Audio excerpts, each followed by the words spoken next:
almost like you guys in training camp, you guys distance yourself. You guys kind of are low key more than ever, right? You guys are trying to stay focused. Is that the same in this instance, or you think it's a little bit more different as a Well, fighter? it's definitely different because usually I'm away from my family when I'm doing that isolation. And now, we're isolated together. And honestly, like I said, we're not getting on each other's nerves too bad. I mean, they're getting on my nerves, but it's not too bad. There You you know what I go. mean? There you go. I mean, we know the last, for the month of March and April, we've been here on this lockdown, and government saying to stay home and whatnot.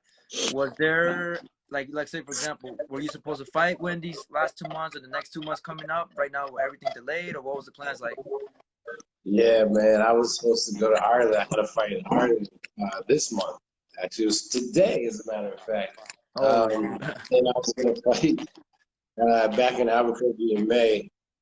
And then there was a possibility of getting a fight in Africa at the end of May. So I was going to be real. I was trying to be real busy this summer. there you go. God willing, we can pick it up and jump right back in, maybe the winter. The thing is, I don't know how much this is going to really subside. Like, will boxing get back by the end of this year? I don't know, man. Yeah, and even this year, you start. This year, last year, you started with a bang. You have a new mission.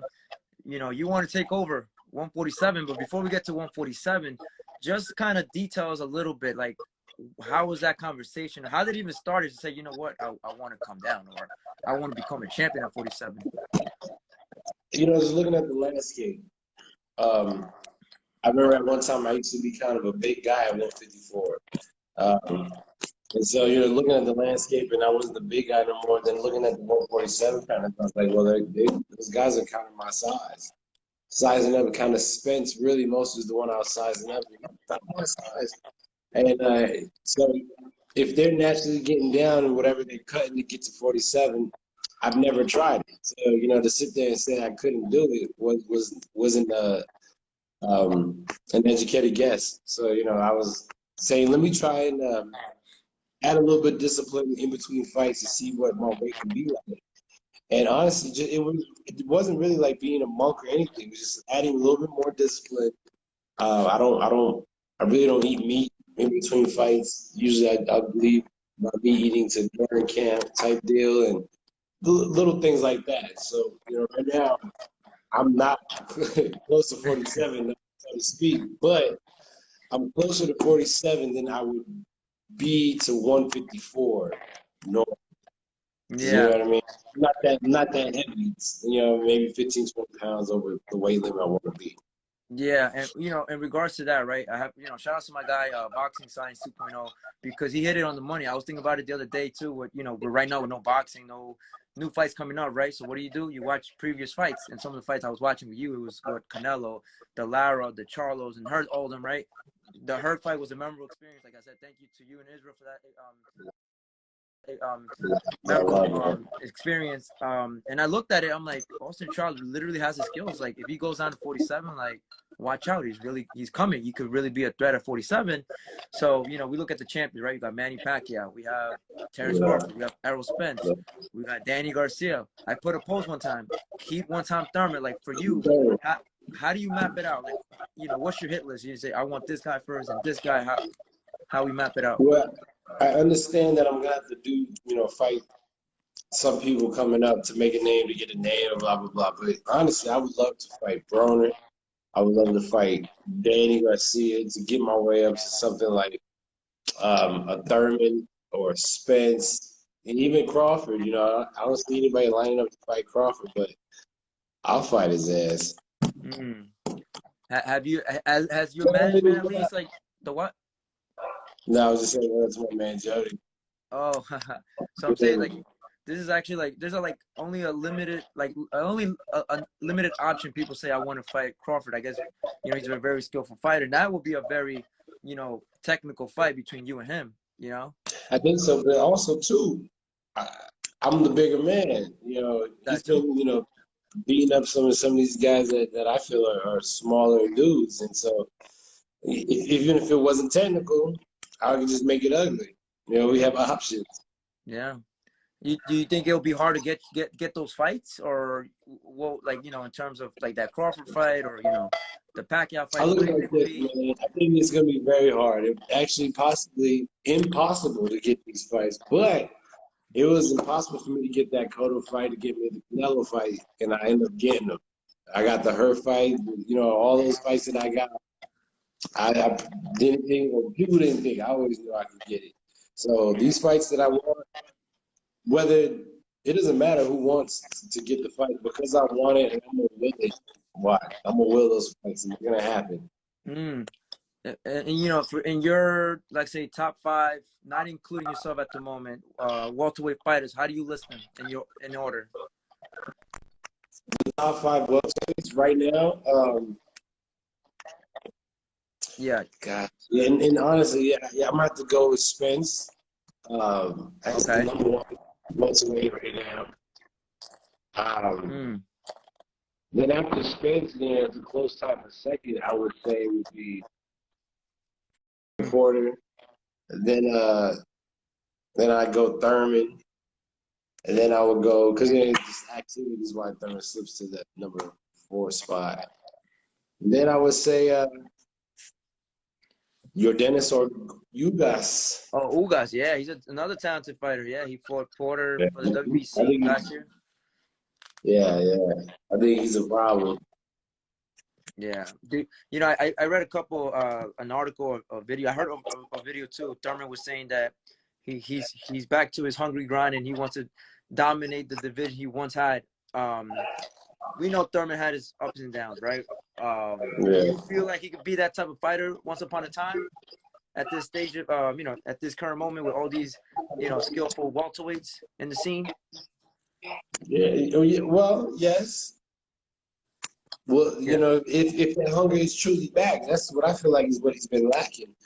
My man, he's been injured. He went, got married, was doing the Thailand thing. Spiritual journey, all that good stuff. Boxing was not on his mind. So if his hunger truly comes back, but I think he's made a little bit too much money to be that hungry. I'm still hungry though. Yeah. How surprised are you to see Manny Pacquiao? Yeah. Well. So you can come and test my hunger. You know what I mean? We can test each other's hunger in that ring. Yeah, that'd be a great fight. I was gonna tell you how surprised are you with Manny Pacquiao still fighting very late in his career. Like he don't even have to prove anything, but yet he's still fighting at a high elite level. He's different. Manny is different. But Manny was look like he's back on his old ways. Mm. Leave it at that. There you go. Let's talk quickly about. I was gonna say, let's talk about quickly the division. You was once a world champion at 154. A lot of upsets. It went from Jarrett Hurd, unified champion, to J-Rock, to now Jason Rosario, and then you have also Patrick Teixeira as WBO champion. Like, how crazy is that 154 class? It's still very interesting, and don't get me wrong. I want to try my hand at 47, but the right fight at 54, I'm right there. I ain't going nowhere, and I still want to force my hand to get the rematches once I am active and can dominate the way I feel like I can. So, the 154 division is still popping, and there's still plenty of opportunity there. I just feel like being able to feel strong at 47, which I'm still figuring out, but I think I got it down. That just opens up more fights, 54 and 47, right? Yeah. I was gonna We mention can't too. forget about Tony Harrison. You're right. Tony Harrison is, he had the title, then he went back to Charlo. I'm sure they got a rubber match in the contract. Hopefully they did, you know what I mean? Yeah, Charlo mentioned it not too long ago too. He said that he ain't giving Harrison a trilogy, and I think Harrison. He's not? Yeah, he said he's not, and then Harrison said he wants to fight either Charlo again or Erickson. Lubin called him out, Harrison, but Harrison said, I should be going up, not down. Not like, but no disrespect to Lubin. He was saying he was just like, I gotta fight champions or top guys. Yeah, I feel it. I feel Lubin too, though. He's like, yeah, it's my turn again. Yeah, I still remember the night you fought Jarrett Hurd. It was a triple header. It was yourself and Hurd. It was Lara versus Uche, and then it was Charlo versus Leuven. And I really thought you guys stole that. You guys stole the, it was the fight of the night, and it should have been main event because it was like what 12, 10, 11 rounds. It was all explosive. It was a great fight between you and Hurd. It was a good fight, man. I just couldn't push it no more. I was at the end. I really wish I knew what it was like to fight Hurd after not such a long layoff. Yeah. You know what I mean? It was like that was my first fight in 17 months. Yeah. But see and it was all working for a while. Yeah. But shout out to my fighter Brandon White, man. He got the 112, 115, and 118 pound on lock. I definitely gonna check him out. Yes, I was gonna tell you, but see, you mentioned before, right? 17 months from that layoff leading up to her, right? That's like respect, because some fighters would be like, you know what, this opportunity might come sooner, so let me just get a tune-up and get the big fight. But you went right in there, man, and you was on the road to winning. Right. What can I do, man? When they say like, here's your fight, you better take that opportunity. I'm not one to pass it up. But I need to work on my timing. You know what I mean? Timing needs to be intact so I can be at my best, so I can give you guys my best. Yeah. You know? Yeah. Are you in support? Are you in support of boxing with no audience moving forward? The way things are going in the world. I am, because I want to get back to work, so I'm with it. They can, if they were doing it that way, that's fine. You know what I mean? Because I think a lot of people are able.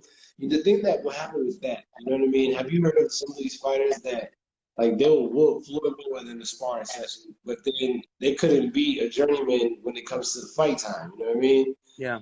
I think you might see, if boxing was to stay in that format for a long period of time, you're going to see some guys that you never thought, you know what I mean, could do anything, but just smash everybody just because, they might take the pressure of the lights being on. Me, I'm more of a type guy, I need that to feed off the energy, but at the same time, I like to perform, so we'll see how that goes. You think moving forward, the world is paused, right?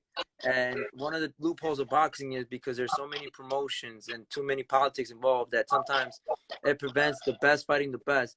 But knowing that nobody's benefiting, nobody's making the money and whatnot, do you feel like it's going to be more of a urgency for the best fights available for the fans? Or you still think there's going to be politics to prevent those big fights? Well, like if the money is not put in, I don't see the best seeing it worth their while. But I think, like, again, it's gonna open it up for those ones that are really hungry. Like, no, I'll take that fight. Man, I've been sitting there just contemplating how I'm gonna do it, and I was like, man, backyard boxing. Not that I'm antagonizing anybody starting underground boxing rings, but I'm missing boxing. I want to see some fights. I want to fight. I want to spar even. And I was like, well, what if we can get like just stream some sparring? You know what I mean? Yeah. And have folks tune in, watch it. I don't know, just to fill it in. But if they stream the boxing, I'm with it. I'll fight. I want to fight. I want to watch some fights. You know what I'm saying? I think the fights might be even more intense because, it's just mano a mano for real. Ain't no gimmicks, none of that hoopla. It's just a fight. So I think that might change the game of boxing for sure. Not that in a sense of innovation, but in the sense of the fighters like really getting that. Okay. And then just, speaking about just delivering for the fans, would it be more demanding for every big fight to be prime time just to get those ratings up? And, a lot of, it's in America, unemployment is at a skyrocket, right? You do pay-per-view, there's people that can't even afford it. Even right now, even before this, people didn't want to pay pay-per-view. So what do you say to that? Yeah, man, everybody's in the house right now. But people ain't got money like that. You know what's going on. The government's trying to, give people checks because for some. I think the best way to go about it is just fill in that void and try to get the sponsors to pay for it. You know, we get the content, we need to get somebody, a brand name like Clorox to get behind it. Brought to you by Lysol. Yeah. And I don't know, man. Quarantine crazy fights. I don't know what we do. Wait.